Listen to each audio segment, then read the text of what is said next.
currency. The New World Order. Those are the roots of trouble. I imagine that right now you're feeling a bit like Alice, tumbling down the rabbit hole. Let me tell you why you're here. You're here because you know something. What you know you can't explain, but you feel it. You felt it your entire life. That there's something wrong with the world. You don't know what it is, but it's there, like a splinter in your mind, driving you mad. It is this feeling that has brought you to me. This is your last chance. After this, there is no turning back. You take the blue pill, the story ends. You wake up in your bed and believe whatever you want to believe. You take the red pill, you stay in Wonderland, and I show you how deep the rabbit hole goes. All I'm offering is the truth, nothing more. For we are opposed around the world by a monolithic and ruthless conspiracy that relies primarily on covert means for expanding its sphere of influence, on infiltration instead of invasion, on subversion instead of election, on intimidation instead of free choice, on guerrillas by night instead of armies by day. It is a system which has conscripted vast human and material resources into the building of a tightly knit, highly efficient machine that combines military, diplomatic, intelligence, economic, scientific, and political operations. Its preparations are concealed, not published.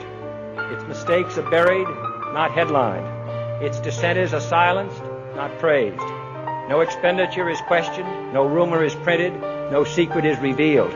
But I am asking your help in the tremendous task of informing and alerting the American people. And now, welcome to another episode of Down the Rabbit Hole. Here's your host from federaljack.com. It's Popeye. Well, ladies and gentlemen, we are live. Tonight is April 15th, 2013. The first segment is going to be a short, quick segment. And then when we come back, I want to get in depth a little bit into what's going on. But if you don't know, and you haven't been on social media, Facebook, you haven't seen TV, you haven't been around any electronic device, unless you're living in a cave, by now you know that there was 2 bombings at least during the Boston Marathon today. And there's a lot of craziness going around right now with this. I mean, the mainstream media is acting like they don't have a suspect, but earlier in the day, the New York Post is saying they did, and then now the people involved in this, like Menino and the police, are saying, no, we don't have a suspect yet. So, again, there's a lot of, I don't know if it's misinfo, disinfo, if they're purposely changing the story. There's a lot of, we'll say, different information going around. So, to help me sort through it tonight is my good friend, fellow radio show host, and frequent guest on the broadcast, Mr. Steve Stars. Steve, welcome back to the broadcast.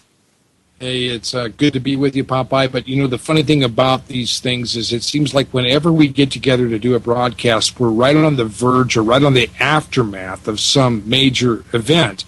And I don't like to call this a major event, but the news media is, Popeye.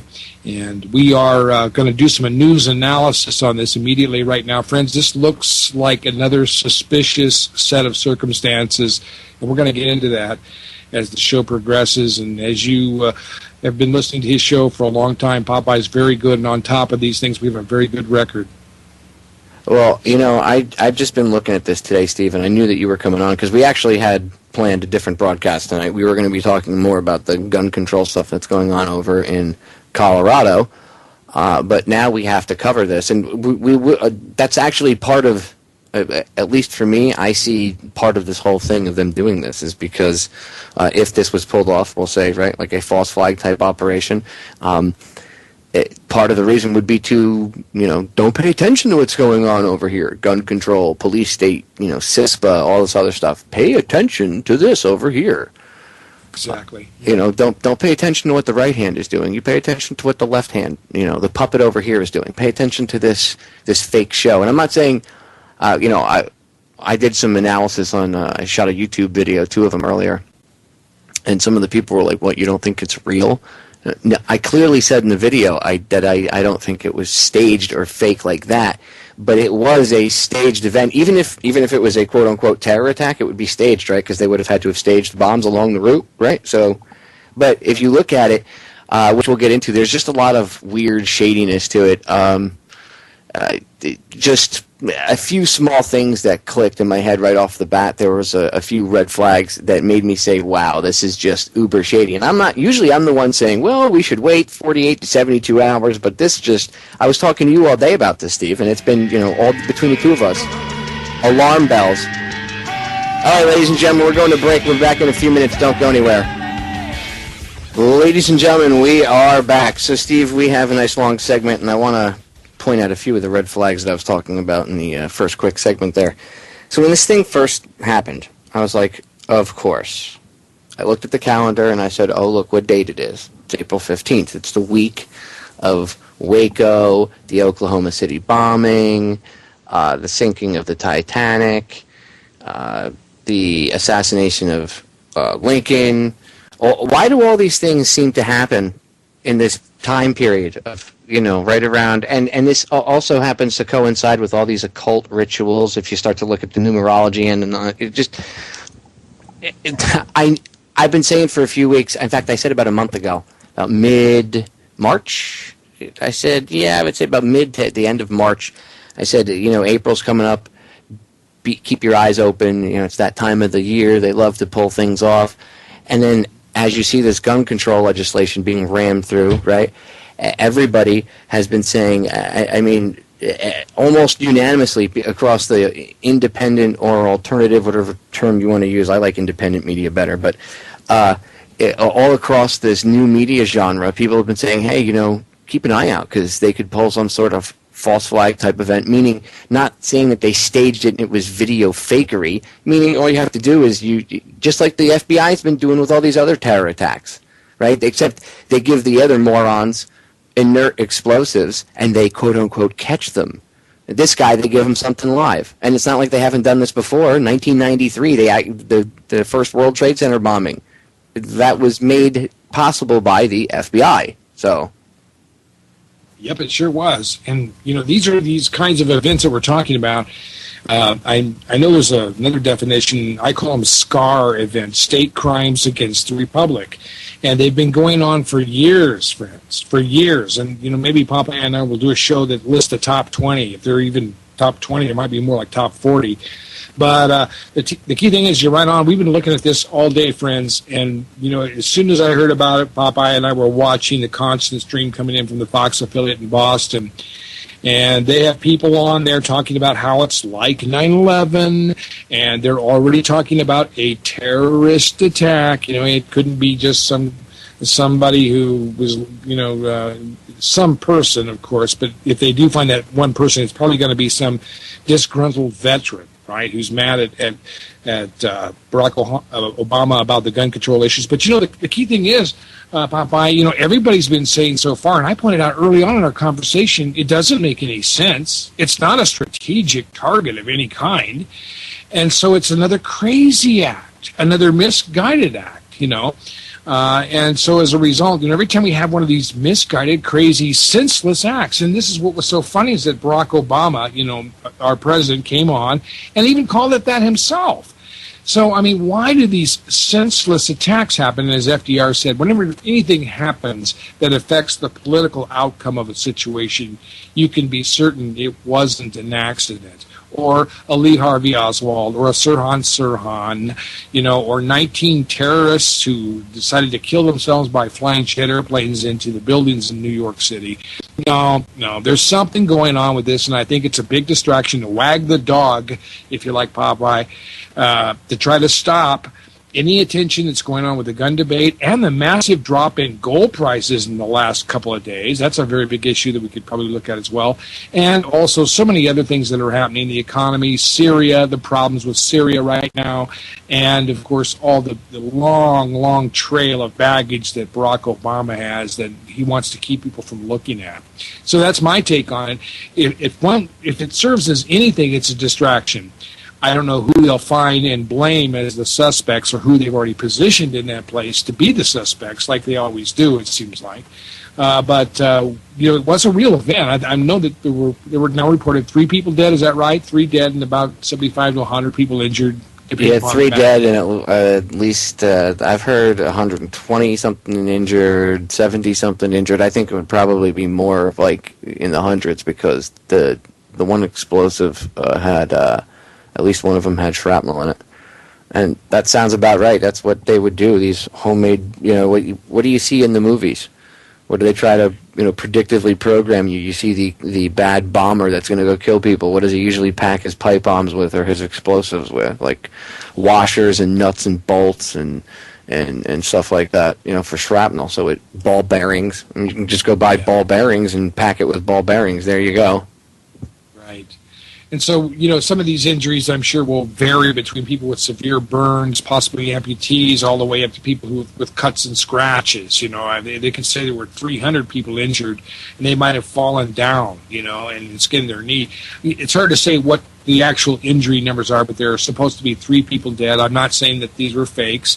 I believe the bombs did go off. But there are serious questions about this. People on the roofs, people asking questions about the abnormal security that we have already started to emerge on this, and there are reports of that in the news media. And friends, you got to catch them now because they will be covered up and obscured and lost and trashed, and we're already picking up on a few of those, aren't we, Popeye?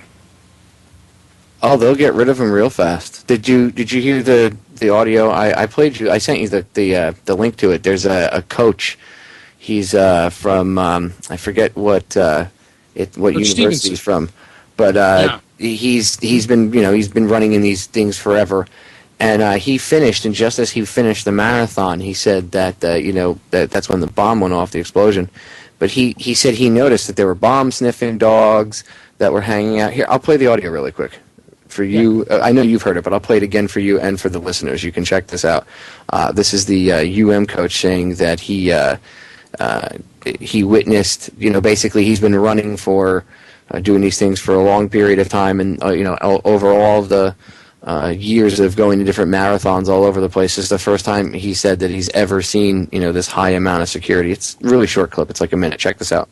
Now, several runners from our area are in Boston. They were running in the marathon. Several we talked with were not far from the explosions when they happened today. Yeah, Local 15's John Zanitas is live in our newsroom right now. John, the University of Mobile cross-country coach actually saw the explosion happen.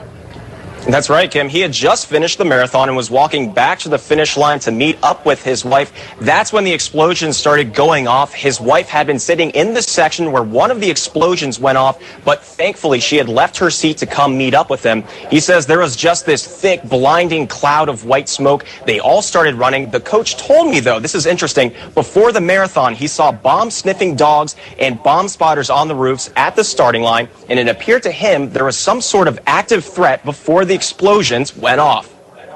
At the start line this morning, they had bomb spotters on the roofs of the building, and they had bomb-sniffing dogs coming up and down at the start line. And Melanie said there was bomb-sniffing dogs at the finish line, but they kept making announcements saying to the participants, do not worry, this is just a training exercise. Well, evidently, I don't believe they were just having a training exercise. I think they must have known, they must have had some kind of threat or suspicion called in.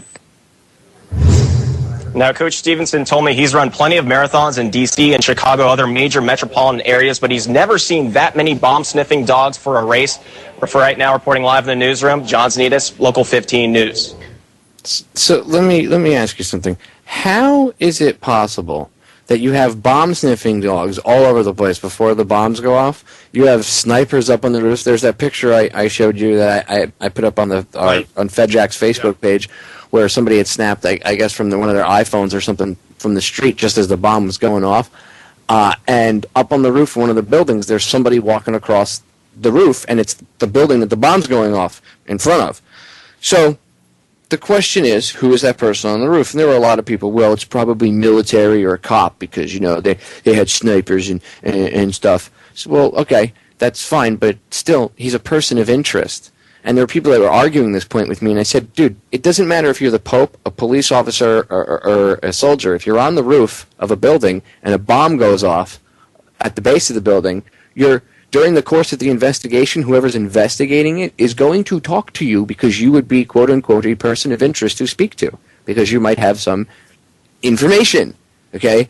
So, and people go, well, probably a cop or whatever, so they already knew who was up there. Okay, well, that's still shady because as the bomb is going off, he's up on that roof, and you can see, if you look at, because it's a still shot, you see the runners as they're running. Everybody, you can see like the way the body looks when it's mid-stride, or whether you're power walking or whether you're literally running, right?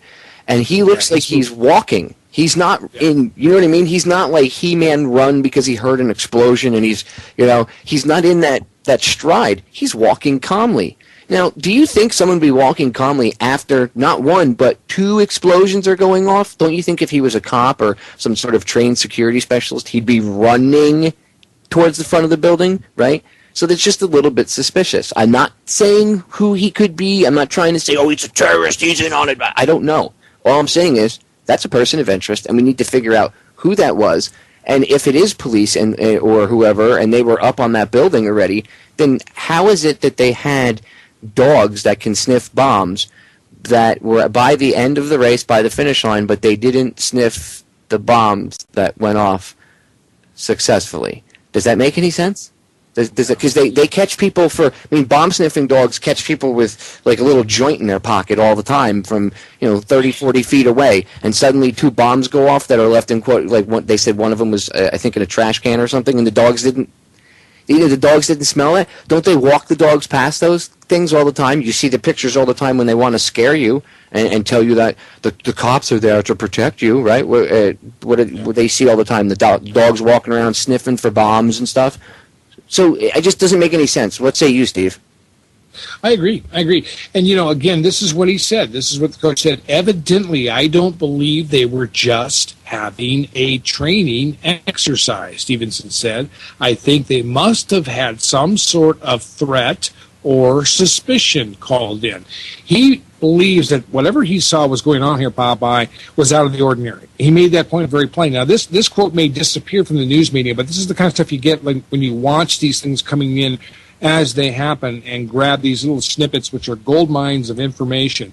This guy says that something was going on there, and just like with 9/11, just like with 7/7, we have seen so many of these drills taking place simultaneously as the events go live. Now, why do they do that? Well, I think from our past experience, and again, friends, this is not conspiracy theory. This is news analysis. News analysis. You're not getting this from the mainstream news media. They don't want to analyze what's really going on. They just want to flash and trash and scare you. But the reality is the news analysis shows us that these events, these drills are taking place at the same time these major events go on. As we have seen with 9/11 and 7/7, they cover up the people who are involved within the police forces or within the government. You could have 5 cops there and 4 of them may not know what's really going on, but one of them is there and a part of the live or the active, real act of terrorism. The other 4 are just participating, just like with 9/11. I think there was a drill going on here. There were people placed there, just as we've seen before, Popeye, who were a part of this and were staging this whole event. And, the others have a good excuse and an alibi, and so is the guy that was part of this layered security operation, this PSYOP. They always use that as an excuse, don't they? And they say, well, they were just part of the drill. Well, he was saying that this drill was very, very apparent to a lot of people. They were making announcements about this drill going on. And as you pointed out, Popeye, they didn't catch anybody, did they? Wow, that's really suspicious. Well, isn't that odd? I mean, if you're maybe the dog scent was thrown off because they were using the training aids. Because I've heard that excuse before. Well, they're the training aids, blah, blah, blah, blah, blah. Because sometimes when they train them, they use real explosive material and stuff. So it's just very shady. There's a lot of, right off the bat, it's like ding, ding, ding, red flag, but we got a break coming up. It's going to sneak up on us in a few seconds here. When we get back on the other side, I want to point something else out, too, that I see as another major red flag to this whole thing that we need to pay attention to. So, right, but we got the break sneaking up on us. So, ladies and gentlemen, don't go anywhere. Just, again, pay attention, eyes open. And pay attention to the local media, because a lot of things come out of the local media the first day or so that eventually get zipped up and you don't hear anything. Right on. So pay close attention to it. All right, we're going to break. We'll be right back. Don't go anywhere, ladies and gentlemen. We are back, ladies and gentlemen. Now, the last segment when I was talking with Steve, I said to you and Steve as well, that I thought there was another red flag other than what I had just talked about. And there's a few of them. I'm going to go over what I see as suspicious, and then over the coming days, if they get knocked down a peg or two, that's all well and good. It is the way it is. But for right now, this is another thing that I see as very shady. If you go over to NewYorkPost.com, and I'm going to refresh it right now just to double check and make sure, yes, it's still up there as of 4:28 p.m. this afternoon, and it was updated. It was last updated at 9:14 p.m., and it still has the same title. It says, authorities ID person of interest as Saudi national in marathon bombings, under guard at Boston Hospital. Apparently the guy has severe burns. Now, I shot a video earlier, it's on YouTube, and I'm holding my phone looking at the screen, and I'm clicking between this and the live stream of the local Fox affiliate, and they're saying, oh, we don't have any suspects or anything. And I'm like, really? Maybe you should tell the New York Post that, because according to the New York Post, you do have suspects. Right. And they're saying that's disinfo, and well, it's just like what happened after Sandy Hook. All this media, there's too much stuff going around, and that's the excuse. Now, after the whole Sandy Hook thing happened, what did I say was going to happen? I said that because there was a lot of disinfo being thrown out there with that whole thing for the first day or so. There was just a lot of garbage out there. And it was not just the conspiracy theorists that were doing it. It was actually more so the mainstream media that was confusing everybody. But by doing that, they've set a precedent now. And now every time something happens and there's different info than or the info changes, they're going to turn around and say, well, look what happened at Sandy Hook. There was all that misinformation, and now we've got it straightened out. Right, yeah. All straightened up with a nice little red bow, right, Steve? Yeah, I agree with you, Popeye. This is part of their approach now. What they're doing is they're flooding all kinds of bad information out around these stories so that people are so confused. They're saying, I thought about this just recently. I used to work in the news media, okay? There is a term called gatekeeper, and that used to be an honorable term. A gatekeeper was an editor. And if you wrote a story and somebody said something, he said, I want to check those facts. And they had fact checkers and people like that. I want to find out if the police chief actually said this. I want to find out if this person's address is where they said it was. I want to know if this person has actually been accused or is a person of interest, as you said, Popeye. They don't have that anymore. They don't have any of that. And there's no excuse for all of this bad information coming out from these stories. This is not acceptable at all. This is not professional as journalists should be. This is highly irresponsible. We can get into that kind of a topic too, Popeye, as far as the news media goes. But the thing is, you're absolutely right, Popeye. They are flooding a lot of bad information out there in order to keep people confused. And then when they finally decide that they found their one little pat story, it becomes the official story. You know what I mean? Then they try to embellish that as being the truth. And, of course, like with 9/11, it all falls apart eventually as well. And that's completely debunked. But do you know who said that? This is where the local news media used as their source of confirmation that it was bombs that went off. The BAA. You know what the BAA is? The Boston Athletic Association. The first video I shot with my phone earlier today, it's up on YouTube. Okay, it's on the DTRH Radio Archives YouTube channel. That's where all my older archives are, and the newer ones here at Unbound will eventually get put up there. I just got to get caught up. But it's DTRH, down the rabbit hole shortened, DTRH Radio Archives, all one word on YouTube, and you'll see the two videos up there.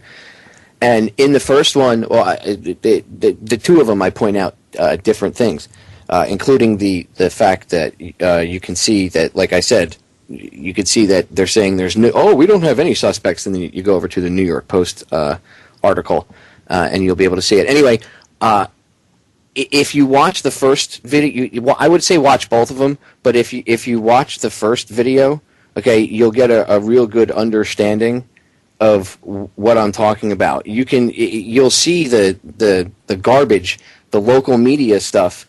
You'll see that it differs from some of the national media coverage of it, but you'll also see the story starting to be spun right away. There's they denounced the whole JFK library thing as being attached to it, right? And you'll hear in the in the video, you'll hear the local anchor. She's like trying hard as hell to connect it. Because I let it record for a couple minutes just so you could hear what they were saying. And she's like, oh, okay, well, I know the commissioner said that it's not connected, but, I mean, how could they think it's not connected? It happened around the same time. Like, she kept trying to push it. All right, we're going to break. We'll be right back. All right, ladies and gentlemen, we are back. So, Steve, did you see, by the way, what CNN is saying? I mean, they were Wolf Blitzer and them were pushing it right away. I'll give you one guess what angle they were pushing. Terrorist attack. Yeah, but what kind? What specialty? What type of special terrorist? Well, wouldn't this be possibly leaning towards domestic terrorists? Yes, that would be the homegrown variety. Oh, and it's going to be a despondent, disgruntled old vet, a white guy, of course, right, or something like. And no, actually, a couple of them who wear army jackets and drink too much beer. Is that the scenario this time? I'm waiting to see if that's going to be the scenario, if it'll be pissed off veterans or tax day protesters. Anderson Cooper was trying to say that, it's on the anniversary of the Waco incident. No, that's not true. That's a little bit later this week. Oklahoma City bombing, same thing. Not till the 19th. So you see how people are so ignorant as to real dates. They can just go out there, and as long as it's within a couple days of the real event, they'll just twist people to think that it happened on the anniversary. And, oh, my God, you should be afraid, because that's all they're doing. That's all they're doing is going out and pumping fear, dude. That's all. If you watch the mainstream, I was watching the local, not even the big, the big cable affiliates like Fox or CNN, but the local Fox affiliates, and they're doing the same thing. They're pushing fear. Oh my God, the emotion, the sadness, the blood, the people that are dead. Oh, people are losing limbs. Oh my God, oh, the humanity. It's like, dude, stop trying to get an Emmy. Okay? Yeah. Really, you need to knock it off.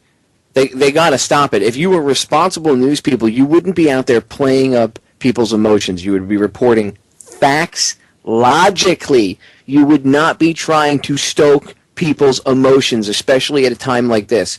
But the media does quite the opposite.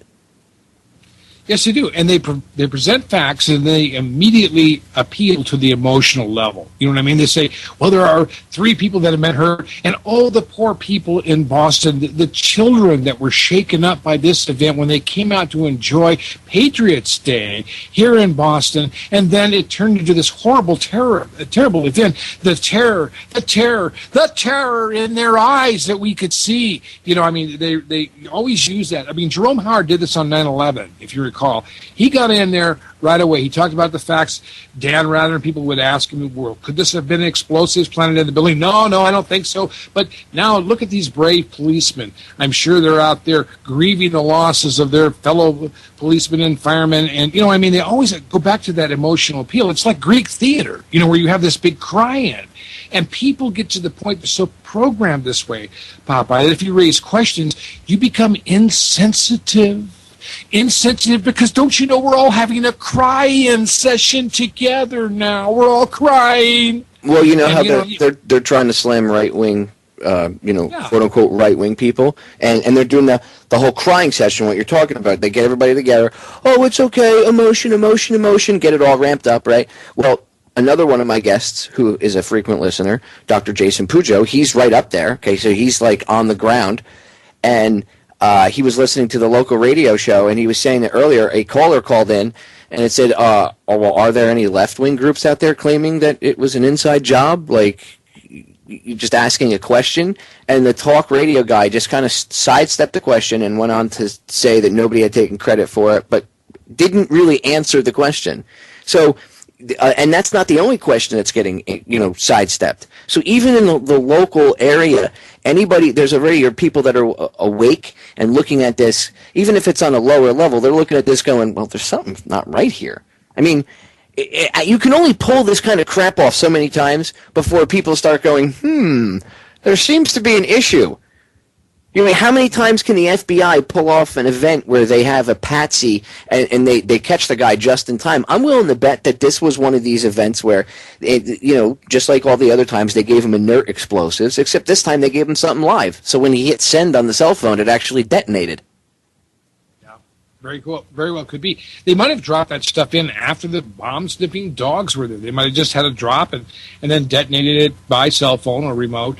It's very difficult to say exactly what happened. I think the key question is, though, that, why is it that Obama is immediately there talking about how the federal authorities, the FBI, Department of Homeland Security, the bomb analysis tech squad is going to be there. This was another story that is yet unconfirmed, that there was one unexploded device that didn't go off, and they have that to track, and they're going to find out where the BBs came from, or the powder or the nitrate or whatever they're using in this situation, Popeye. So, again, it's just that, all of a sudden we see this is so well positioned for Barack Obama to tell the people of Boston that they're going to get all the federal help and support they need, which means their feds are coming in.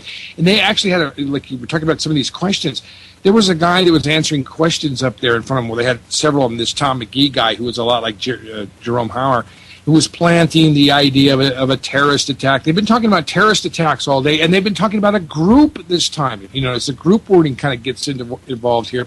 And it was very interesting what he was saying. There was a guy that was asking a question to him. This is a lot off the subject, but he says, they ask him, a fellow out from the audience says, does this mean that they're going to use another excuse to stick their hands down our pants again? And the guy said, no, next question. It's like people in Boston are already...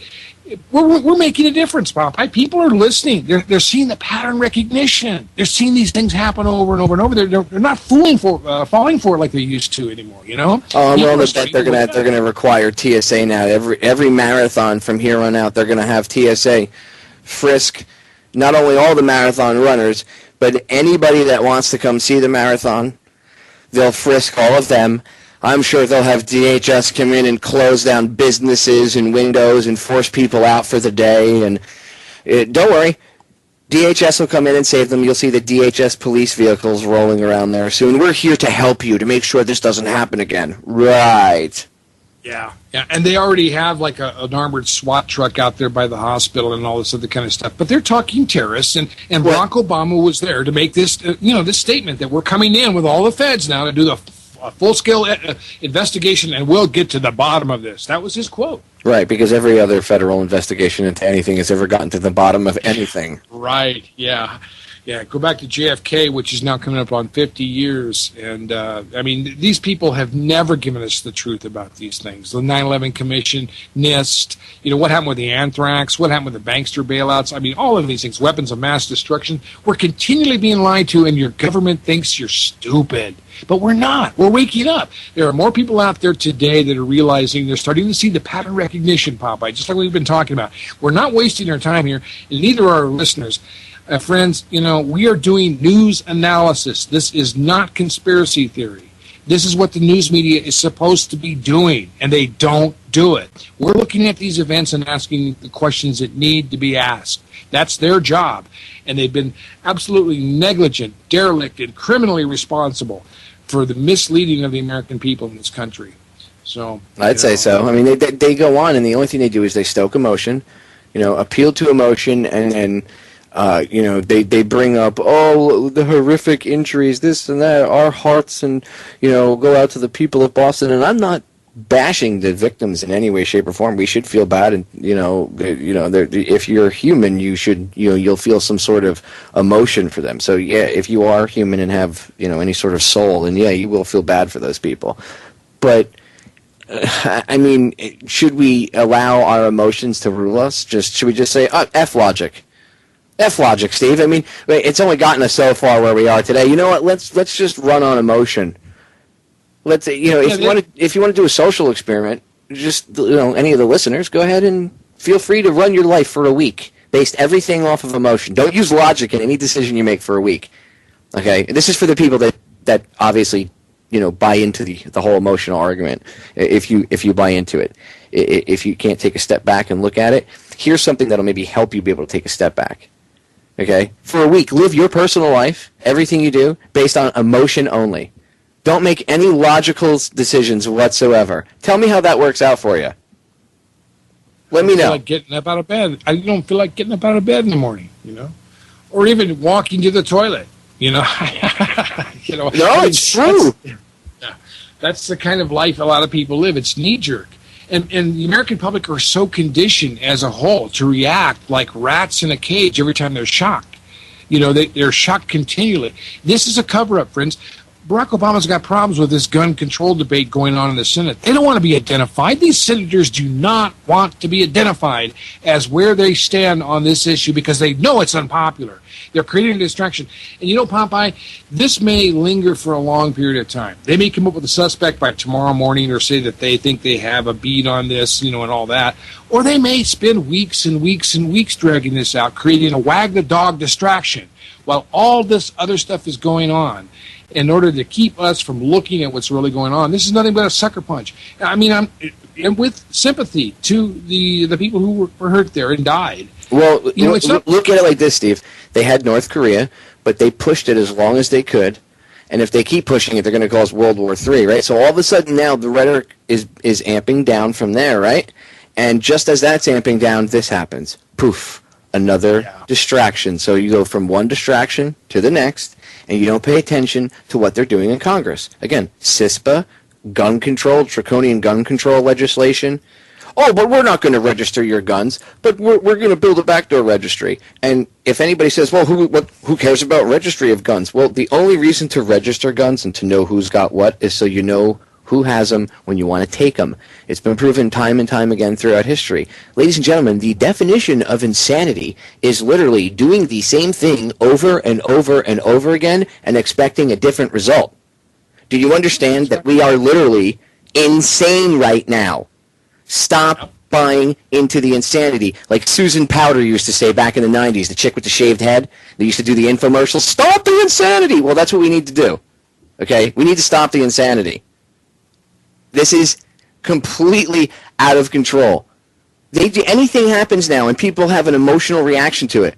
Look, Mark Dice does a great job of getting like these man-on-the-street videos exposing people's stupidity. Yeah. He's got people... The other day he released one where there were people, willing to get rid of the Second Amendment. Now he's got one where people are signing away the First Amendment. Yeah. And they're like, yeah, you don't need that. You shouldn't be able to just criticize President Obama. That's wrong. Are you kidding me? Like, well, it's incredible how far down people have come in this country, and you wonder whether we're capable of having the intelligence to operate a republic of the United States of America, because we certainly have not been questioning what's been going on all this time, and the news media is to blame. We can get into that a little bit, but the key thing is these people in the news media are operating illegally, Popeye. At least in the aspect of using public broadcasting airwaves. It's a misuse of their license. They are not licensed to mislead the public deliberately. I mean, of course, a lot of times journalists make mistakes. That's obvious. It's a different thing if you're on the internet. It's a different thing if you're publishing a newspaper. But these are public properties that these corporations are using to lie to you. It's just like somebody saying, I can maintain my driver's license and crash into street lights and knock over post office boxes and speed and do whatever I want. No, you can't. That's public property that you're licensed to use. These news outlets are illegal. We, the people, have every right to revoke these licenses from ABC, CBS, NBC, Fox, and these people who are using public airwaves to lie. They are not licensed to do that. This is completely illegal. And, of course, a lot of people think, well, if you got a lot of money, you can say whatever you want. Well, yeah, you can on the internet or via satellite radio like what we're doing. Of course, you can entertain people who disagree with us. But these people have a responsibility to the public trust. This is a misuse of our property to lie to us the way they do. They use our public funding to screw us constantly. That's like one of the biggest ironies of the whole thing is that we're funding our own screwing. It's really a sad situation. Steve, we got a break sneaking up on us. Ladies and gentlemen, don't go anywhere. We'll be back in a few short minutes. All right, ladies and gentlemen, we are back. Final segment of the first hour, but have no fear. We will be back with hour number 2. Don't go anywhere. Just hang out for at least another hour and 10 minutes until midnight. Anyway, short segment here. I want to get into something else. And I was talking with Steve about this before, and there's just so much to go over. I have actually a little bullet point list because there's just so many things that I sat here for a couple hours before we went on air. And like I said, I was talking to Steve off air, and I was just going, okay, that's shady, that's shady, that's shady. So one of the things that really stood out to me, okay, right off the bat, as someone who was a firefighter, and I took a year and a half worth of classes being trained in arson investigation. So I have a good understanding of explosions and how fire works and stuff like that. And watching that first explosion, even somebody that doesn't know anything about this could look at that and say, that's a little shady. I'm not talking about the second one where you see it from a different angle that's like mid-street and you see the fireball. I'm talking the first initial explosion that's conveniently, by the way, right in front of an operating camera. I'm surprised the camera was functioning. Normally cameras during events like this cease to function. I'm willing to bet that somewhere along the route there'll be a camera that didn't work. But this camera was working just fine. And the initial explosion, which, Steve, I'm sure you know what I'm talking about, the first one was like this big puff of white smoke that comes up. Yeah, it didn't look like an explosion fire at all. It looks like a smoke bomb or something. Exactly. Almost like something you would see in a movie used as a prop. And then the second explosion goes off, and now that one looked like a real explosion. You could see the fireball inside. But this one, and even had the second one it was smaller and had not in terms of throwing things out on the horizontal, shockwave and shrapnel, but in overall size and in comparison to what the first one looked like. Look at the two; they're different looking. Well, the first one almost looks like something like a distraction, like when it goes off to kind of stop people and get people to slow down, and it allowed people to cram up into that small area. That, because that's where it was right by the end of the race. So as people were coming in, you see that thing go off, people go, huh, what? And they slow down, and that would allow for a larger amount of people in that area, and then the second bomb goes off. Okay. Right. They would congest right there in front of that smoke, back where the second explosion was going to take place. Right. And this is something that the troops have seen overseas in the Middle East, in Iraq and Afghanistan, where sometimes they'll light off a bomb, and even there, that the first bomb will injure people, but then the people running to help out and stuff, a second bomb will go off and kill the responders too. But to me, the first one just looks really shady. Like I said, it's like this puff of white smoke that comes up. But here's something else: the camera that's mounted there does not shake when it goes off. Okay, not at all. Right in front of where the bomb goes off is a scissor lift.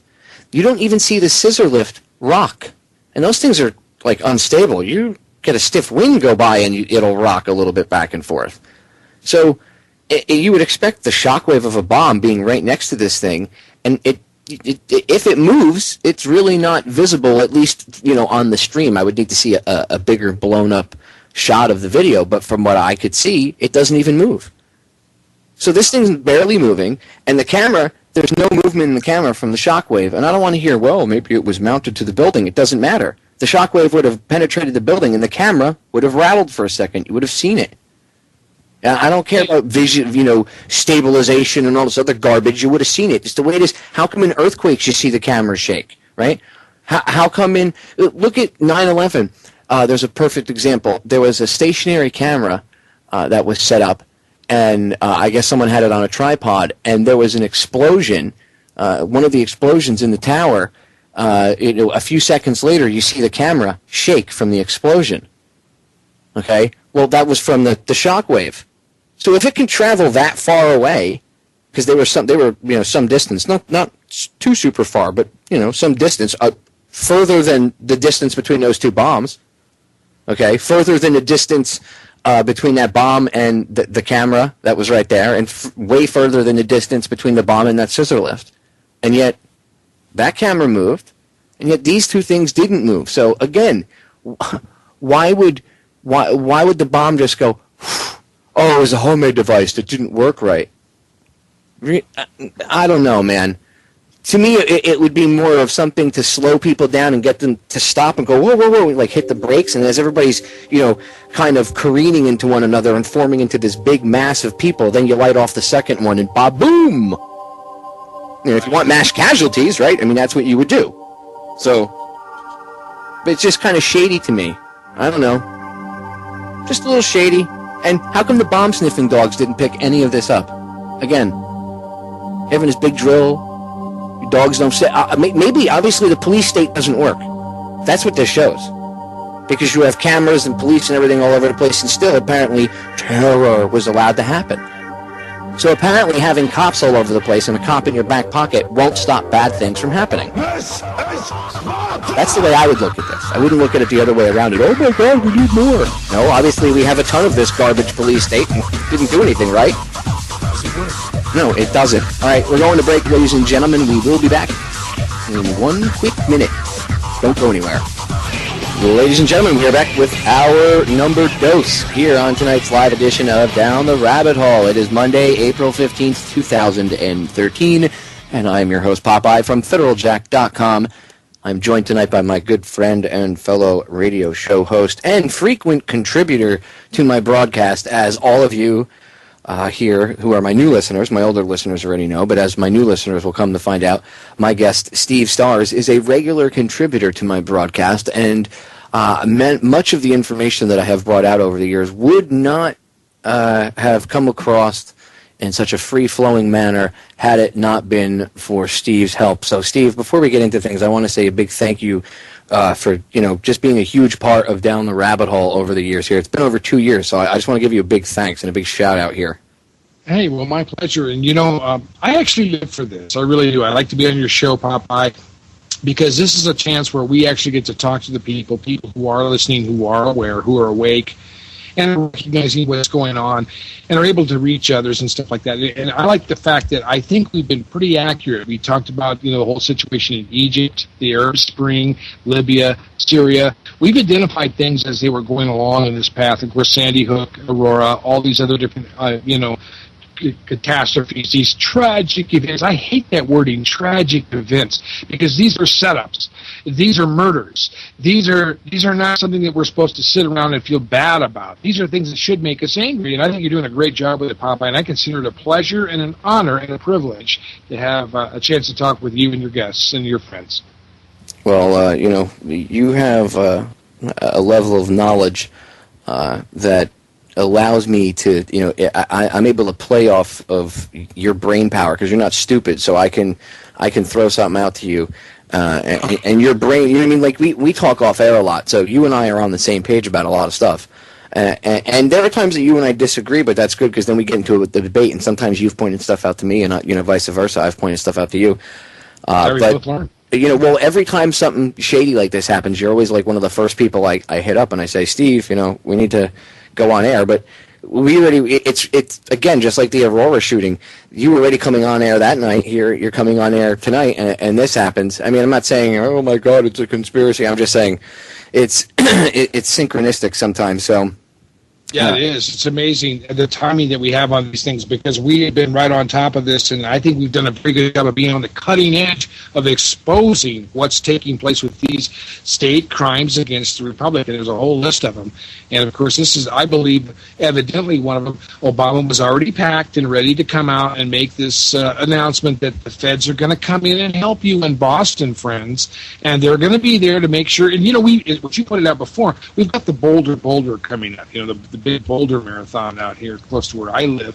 And they were talking about that on the news tonight, how, they're going to have beefed up security at the Boulder because somebody's going to attack another marathon. It makes a lot of sense for any terrorist group to attack a marathon. And so they're going to all be there, out with cops and everybody and bomb-sniffing dogs to make sure everybody's safe while they run around. It's absolutely absurd. I wonder who the new boogeyman is going to be. That's what I wonder. I wonder who the new boogeyman is going to be. Oh my God, be terrified. Don't look at what we're doing. So just pay attention to the fictional boogeyman. Because, hey, we need more money anyway for the Homeland Security Industrial Complex. That's the way it works. All right, we got a break sneaking up on us. Quick break. We'll be back in just 1 minute. Don't go anywhere. We'll be able to get into it further. Stay tuned. All right, ladies and gentlemen, we are back. Nice long segment. Now, Steve, I said in one of the videos when I shot earlier for YouTube today, I said, whoever they're going to blame, before you run off on an emotional level and just go, yeah, we need to kick their asses, this is unacceptable, bomb them, kill them, jail them, torture them, waterboard them, you need to ask yourself something logical. Well, at least one logical question. I mean, there's a multitude of questions that you should really be asking yourself. But if anything, you should ask yourself one question. Who would benefit? And why would they do this, and how would they benefit from it? Who would benefit from this? Certainly not some homegrown extremist group, because all that's going to do is bring the iron boot of tyranny down upon their ass, right? So that doesn't do anything. So it's some Middle Eastern country, really? You don't think they've got the message about how we respond to things like that, right? Okay. You think it was North Korea? No, I doubt it. You think it was Iran? Pfft, I don't think so. So who would benefit from setting off explosives and scaring the living crap out of people, literally terrorizing people, and causing casualties, especially around this time period of the year where all this stuff just happens to happen? It's a coincidence, Steve. It's not a conspiracy. There couldn't be any connection because there's certain occult dates that happen to coincide with certain things that go on, and there's a period of time right around now, especially during the spring, where they do all these different rituals and stuff. But hey, I'm not supposed to pay attention to any of that, right? I mean, I'm not supposed to pay attention to every year something happens around this time. Every year something major happens. Every time. It happens all the time. We've seen these events around the 19th, the 15th. Of course, the Titanic was sunk on the 14th. We hit the iceberg on the 14th, sunk on the 15th. Abraham Lincoln shot on the 14th, dead on the 15th. I mean, we've seen these things happen over and over and over. And it is somewhat a cultic and a ceremonial manner. And you may not believe in that, friends, but they do. They do. You know, this is important to them. Their significance, their symbolisms, their, this whole enclave of people who seem to think that they're going to be able to use this kind of a mystique to rule the world. And people are waking up to it. And, of course, as you pointed out, Popeye, with CISPA and a number of other events happening right now, it's going to come down to the wire. I don't know whether we're going to be able to hold on to the government and the Republic of the United States or not. I hope we can. But, the thing is simply this. People have to step up. And just like you, with your background in forensics and studying arson and fire and, your work with the fire department, the experiences that you had at 9/11 and places like that, Popeye, I mean, you're the kind of people that we need out there to be talking, doing your show. I hope people will continue to take your podcasts and help you with your work because you're doing an incredible job. I'm not just, saying this because I'm happy to be on your show. I mean, this is very serious stuff, friends. If we do not dig in now, if we do not make a difference now, if we don't catch these sons of bees very quickly, we're done. We're done. That's all there is to it. You might as well find yourself another place to live or dig a hole until it all blows over because we're looking at some very serious problems coming up. I agree. See, I can't look at this thing and say, it's whatever the government says it is. I just can't believe it. I'm sorry, but I see through the garbage. Okay, I just see through it. I'm sure they're trying to formulate the story. I'm sure they learned with all the crap that happened after Sandy Hook and after some of these other false flag events. They learned. Although they do repeat a lot of the same mistakes here and there, there's a younger generation of scumbags that works with them now, and they have a younger generational outlook, and they understand things much better, and they're learning from their mistakes, okay? You're watching it happen. Everybody, that's one of the biggest weaknesses everybody has is they go, if it was a false flag, a lot of times they'd be screwing things up here and there. Things will go wrong. Murphy's Law, okay? But they're learning from their mistakes. I mean, they're mentioning right off the bat that the first, 2 hours of coverage, they're saying, there's probably going to be a lot of disinfo the first few days like it was after Sandy Hook. Well, usually the first few days is where the truth comes out, and then afterwards is when the story's been molded and it gets changed. So they're telling you not to really pay attention to what's coming out the first couple days. Pay attention later on when CNN and Fox News tell you what happened. Right. And they're already conditioning us to believe that this is a terrorist act, okay? I mean, there's some terrorist group, but what do they mean by it? I mean, where's their letter? Where's their response? The term terrorist is so open-ended, I'm so tired of it. It's like pop culture, dude, okay? Seriously. Terrorism is like communism or communist. You're either an ism or an ist.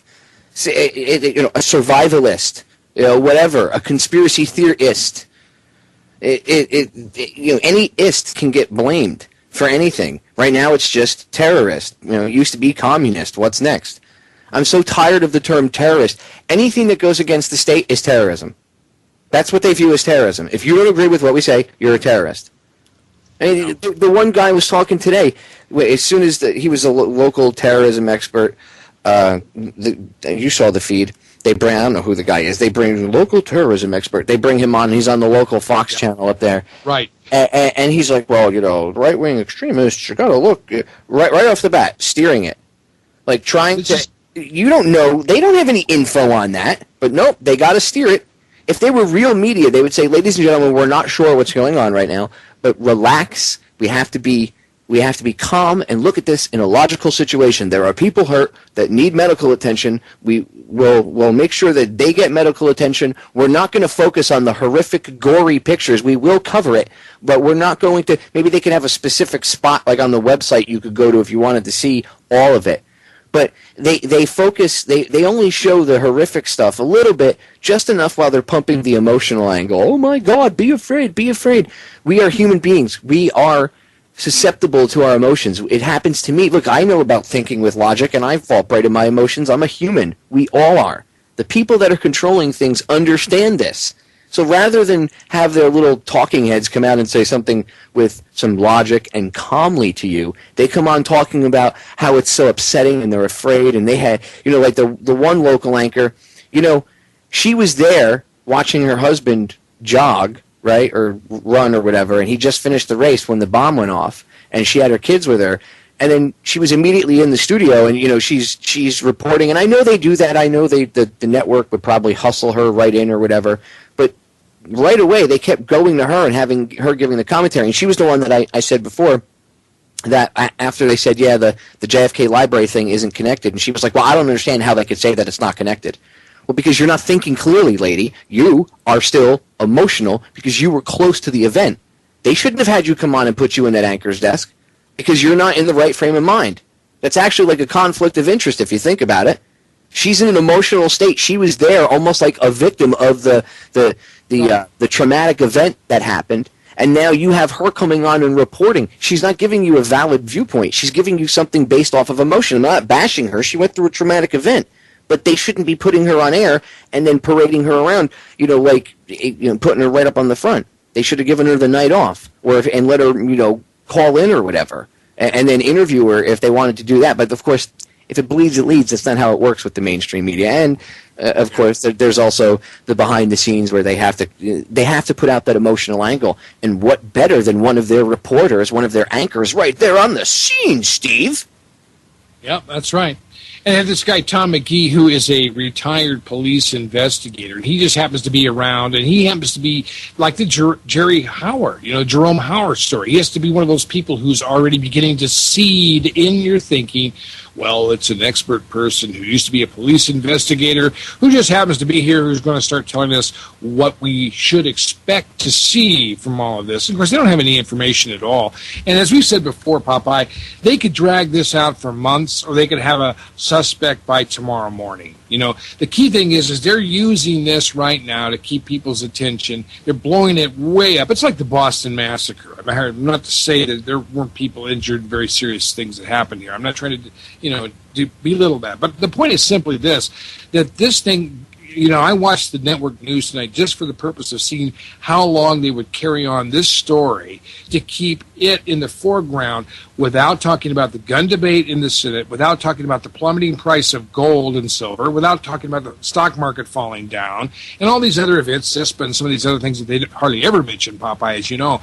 I mean, they kept this story going for at least 15 to 20 minutes, probably 3/4 of the newscast tonight. Dude, everything. This is dominating the news cycle, like North Korea was. As I said, yeah. They pushed North Korea as far as they could. Now it's ebbing down, right? And now they're trying to ebb that down. They'll have Kerry go do whatever. And Joe Joseph reported on this, and we talked about this the other day when he was on. They had a little secretive meeting with North Korea, the Obama administration, like a month ago. They had a little secretive meeting. They worked out some sort of meeting, and I forget exactly what official, whoever it was, but it was on behalf of the Obama administration, and they had a little secret meeting with North Korea. And then all this rhetoric, and now you see it amping down, and now, poof, the next distraction. So for the next 2 weeks, it's going to be, I'm willing to bet money that for at least the next 3 or 4 days, you will not see any logic at all used in news reporting. It is going to be appeal to emotion from now until from the time that thing went off and for at least the next week or so. You're not going to see, the only logical based reporting you're going to see is in the independent media. That is it. You will not see it coming out of the mainstream at all. It is all going to be appeal to emotion. And by the way, when we were talking about media manipulation, right, and I said this before, but I didn't go into detail because I got sidetracked because there's so much of it going on, right? But the BAA is where I said they got their confirmation from, the local Fox affiliate. They said, okay, we can now confirm that there are bombs going, the explosions were bombs. They weren't utility related. It was definitely bombs. Where did they get the confirmation from? But the website and Twitter account of the BAA. The Boston Athletic Association. So the news is using their confirmation, their source for confirmation, okay, that they're coming out and reporting as fact came from the BAA. And I'm not saying that there weren't bombs that went off. Obviously there were. But doesn't that bother anybody that they went with the Boston Athletic Association's announcement on their website and Twitter account? What happens if their webmaster jumped the gun and just said it was a bomb? Why would you use the Boston Athletic Association as your source for verification that bombs went off, not the police department if they're the professionals? And I'm not saying that people would say, well, you trust the government? Well, what about the fire department? What about, what about going to somebody that actually knows about explosives? And what if it's bombs or not? Where did the BAA get their confirmation from that it was bombs? The Boston Athletic Association, again, what do they have, like an explosive investigative division that nobody knows about? And they were down there and they solved the case already? So who told them it was explosions? And why, if they're learning from somebody else, then why isn't the news media using the person that the BAA learned the information from as their source? You see what I mean about crappy reporting? This is what's important to point out right in the initial days. That way down the road, when they start to create the narrative, you can come back to this broadcast and anybody else that does broadcasts like this, and you can listen and you can go, that is a little strange. I didn't hear about that. Or, well, they didn't say that. That's different. That's why it's important to pay attention in the first couple days. And what are they telling you? They're telling you quite the opposite. That guy, whatever his name is, you said his name, the quote-unquote terrorism expert, he was the one that said, the initial stuff that comes out in the first couple of days is always jumbled. It'll take a few days for the real story to come out. Well, gee, that sounds kind of shady. I mean, if you guys were actually doing any real reporting, the real story would start to come out. If you used calm logic, the real story would come out, in an orderly fashion. But you're ramping up emotion, you see the difference between real reporting and manipulation and programming. There's a huge difference. Okay? That's right. There's a huge difference. And they do this on purpose, Steve. I mean, this is not... we've talked about the MK Ultra, mind control. This is all part of it, ladies and gentlemen. You're actively seeing this and living this every day. It's not some experiment that was shelved years ago. They've just mastered it so well that they're able to do it real slick, and you don't even realize it. All right, we got a break sneaking up on us. Don't go anywhere. We'll be back in a few short minutes. I won't try to pretend to tell you who pulled this thing off, ladies and gentlemen, because I don't know. But I will tell you that it's shady as hell, and I will point out the red flags, and it is my duty to point out the twisting and the use of emotional appeal by the mainstream media and the twisting of information that is out there, and maybe the twisting of facts, to get you to believe what they want you to believe. That is my duty to point that out initially right off the bat. That way you can put on those glasses from They Live, and you can start to look at this whole event with those sunglasses on, and maybe you'll start to see things at a different level. One of those things I want to point out really quick, because this is a short segment, the AP, as of 4:35 this afternoon, I was taking notes earlier, and as of 4:35 this afternoon, the AP came across saying, quote, an intel official said 2 more bombs were found. Now, who is this nameless intel official? And if anybody understands how the Associated Press actually works, I mean, it's like a few guys sitting in an office, and information comes in, and then they send it out, and everybody feeds off of whatever they send out. I mean, it's a little. That's kind of simplified in a nutshell, but that's basically, it's garbage. The AP isn't some magnanimous investigative journalism service. They're controlled just like the rest of these outlets are. But who's this nameless intel official, Steve? I mean, I just love when these events happen. And, an intel official or a government, an unnamed official, an unnamed local official, an unnamed federal official. Like, they can just make things up. Yeah. A White House source or a White Horse souse. It doesn't really matter. They just say, well, we have an unnamed official. That's always skeptical, friends, whenever you hear that. I mean, come on, you've got to get people on the record. That was what we had to do. That's the way I was trained. You have to have a comment. You can't report anything from the police without an official report from the police department on a charge or anything like that. Police report says this. And an arrest can be made, but if they haven't been charged, you can't say they were charged. The same thing is true with any kind of information unknown sources or unverified sources tell us. Well, you can mention that. I suppose sometimes you actually have to shield your information sources. But, there's questions about these explosives, too. Popeye, at first they said they found one unexploded device, which they were going to analyze, and now you hear a story of two. So here again, you're having problems with the whole credibility of all of this. Don't worry, Steve. They're going to analyze the bombs, right? Yeah. And what they're going to find is they're going to, I'm willing to bet they'll find that they're made of ingredients that you could easily purchase at your local store, and their solution to that will be to make a requirement to get a license to buy any sort of cleaning supplies at all, even including, because I'm sure the language will be so broad because they have such infinite wisdom over there at Capitol Hill, that you probably won't even be able to buy palm olive without a license. And then you'll have to scan it, and they'll have to make sure you're going to do an iris check and everything else to make sure and fingerprint you. Because that way, then they know if they'll be able to chemically trace, your tube of whatever to the explosion. Even though that's kind of impossible, because I don't know if you'd be able to maybe do it chemically, after the thing went off. But once it's out of the tube, if the tube is thrown away and you don't know about it, you don't know who to look for or where to look for the tube, then how do you know where it came from? I mean, maybe chemical analysis. Maybe you could try to trace it back to the batch that way. But let's get real. It wouldn't work. That's the point. You see what I mean? Yeah, so, exactly. But that's where they'll go. It doesn't matter if it works. That's where they'll go. They appeal to emotion. And a lot of these senators that, they pass bills and they vote for things, a lot of times they're handled. They have no idea what they're even voting on or what they're talking about. Their emotions are played, and they're like, it is my duty. I'm a senator, damn it. I need to protect these people. I mean, there are some people that actually believe that. That their job as a senator or a congressman or woman is to fly in with their cape.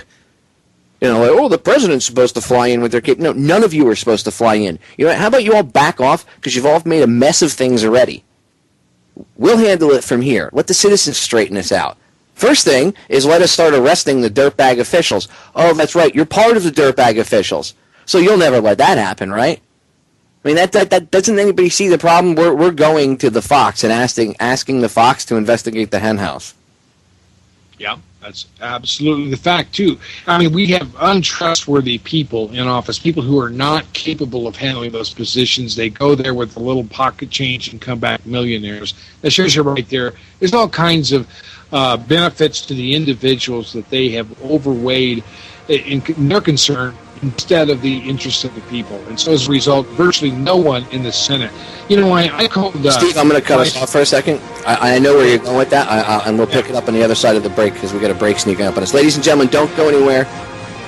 Short, quick break, and Steve and I will be right back.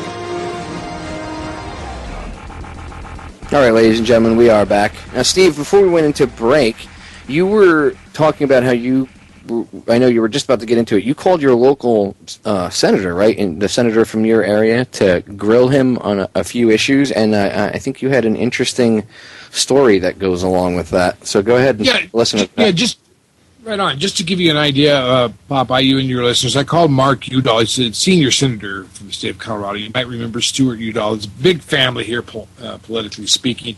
Udall was the only ombudsman, you might say, or a dissident on the NDAA among the Democrats. And I had to at least respect that point of view because he was asking questions pertaining to the NDAA, which all Democrats, if Obama was even honest at all to his Democratic constituents and loyalties to his, ideals or anything like that, he would be that way as well.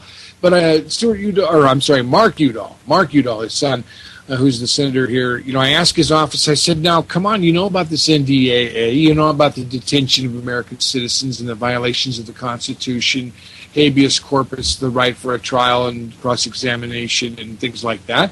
And all this is being skirted by this law. And, of course, they were telling me, well, the President, Barack Obama, is going to either dispute that clause pertaining to the NDAA's authority over American citizens, or he's going to veto the bill.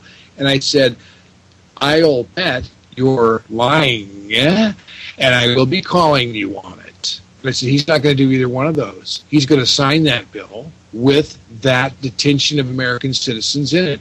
And all the time you're standing around pretending like you're a champion of constitutional rights, Senator Udall, you're lying to us as well. And you're lying to yourself.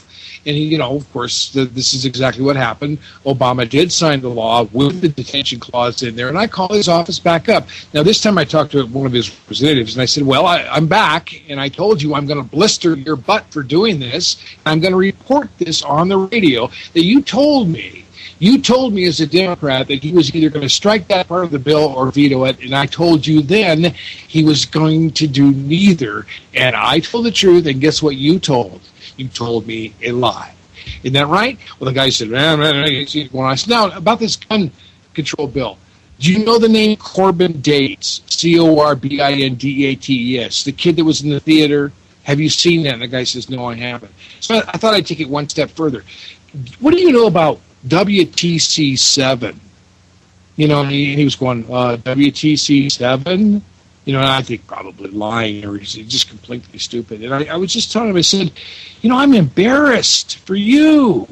These are the kinds of people who work in Washington, D.C., Popeye. They don't even know the first thing about what's really going on out here. They have no idea, at least, or they say they have no idea. Or what's worse, being stupid or a liar? I think being a liar is. But that's yeah, I hate liars, but I also hate ignorance as much as I hate liars. Yeah. And honestly, if they're that stupid, then they shouldn't be in that position. The people that used to hold those positions were a little more in touch with things. Not all of them. There's always been the case that they're a politician here or there will be out of touch. But the idea, if the founding fathers came back and saw the type of politicians that are in power now, they would puke. They'd literally puke all over themselves, all over the politicians, and all over whoever was around them. And I'm willing to bet that some of the earthquakes that we experience here in the U.S. are probably the founders rolling in their graves. Really. A lot of them. Yep. The excuses of politicians that we have, I don't even know what to label these people. They're useless. Congress critters, whatever you want to call them. They're useless. Most of them have no clue about everything. There are some that maybe know things here or there, but there's so many of them that have no idea about the things that they vote on or create legislation for. And some of them are so old that within 5 or 10 years they'll be dead, and it won't affect them anyway. It doesn't matter. It doesn't affect them or their families anyway because they're elites, right? Right.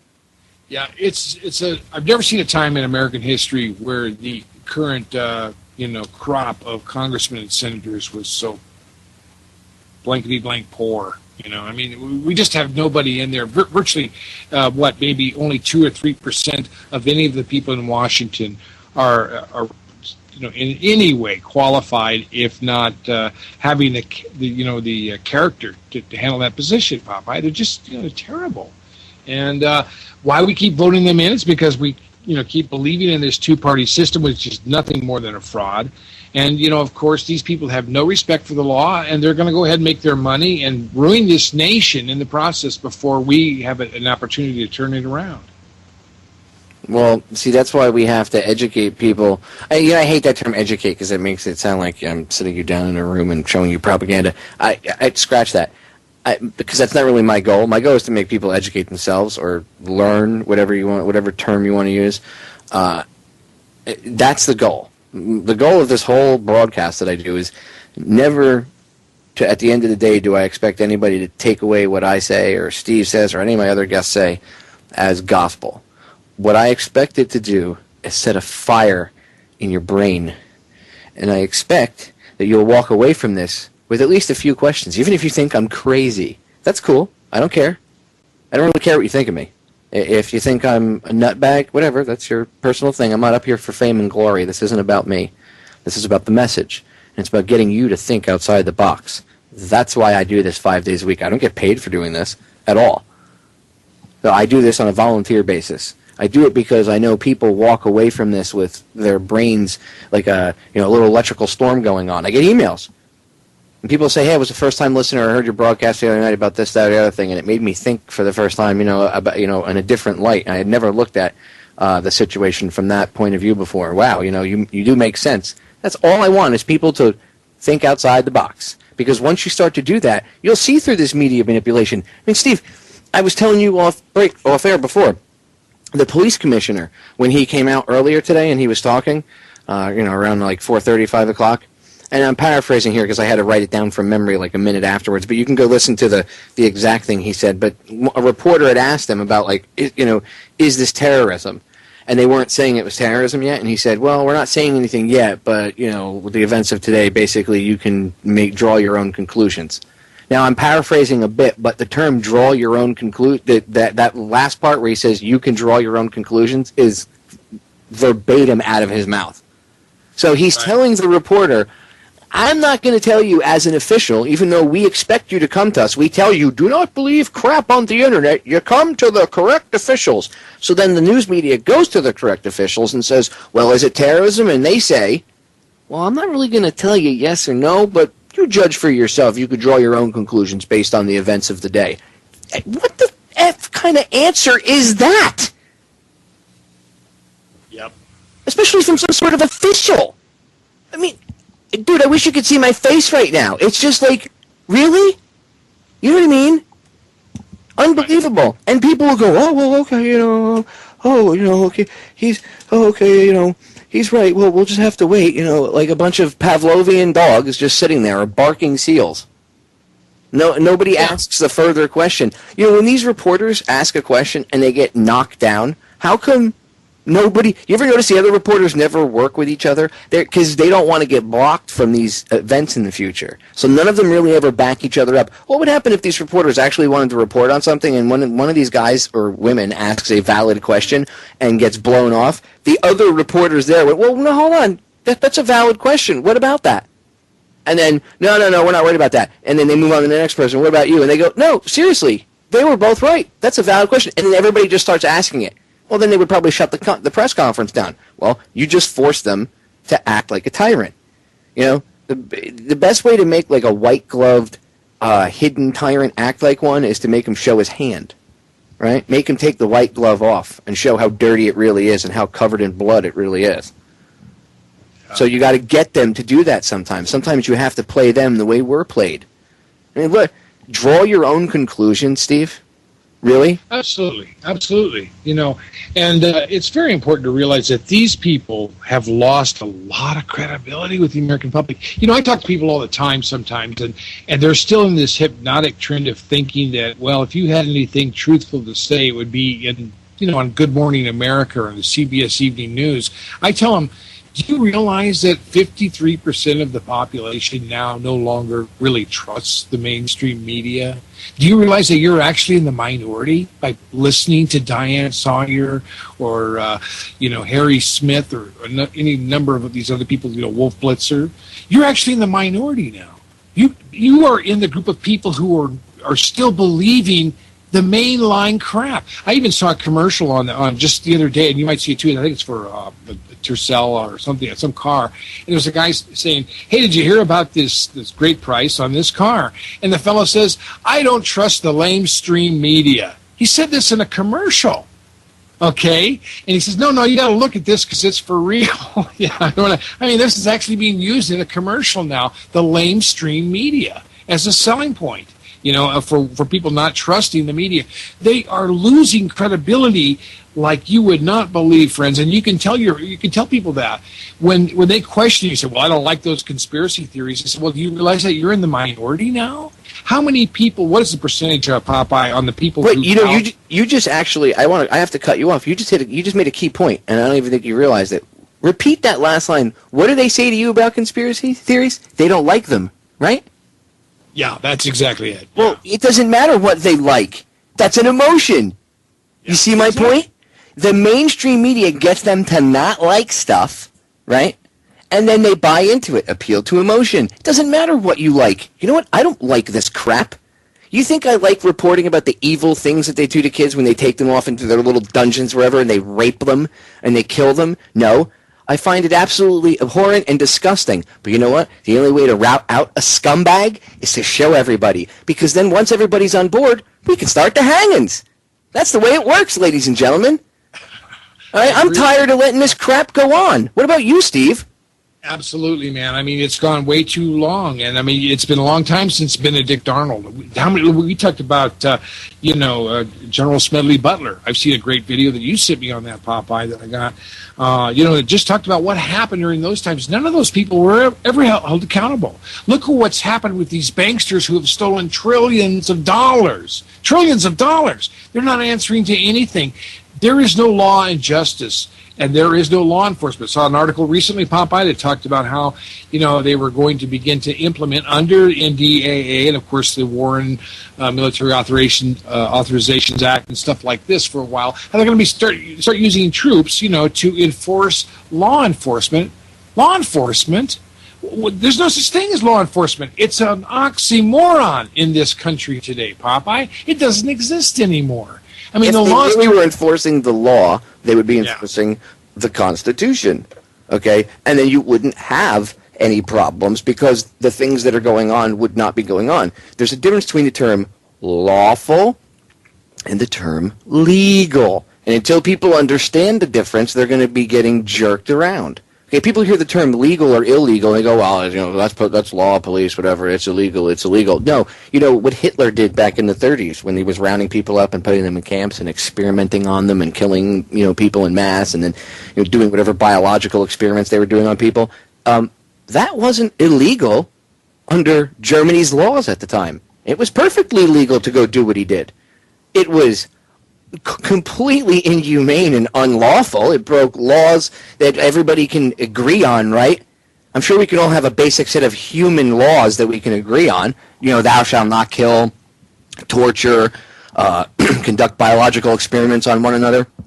I think some basics that we can all agree on, right? Well, he violated those, but according to quote-unquote Germany's laws, it was legal.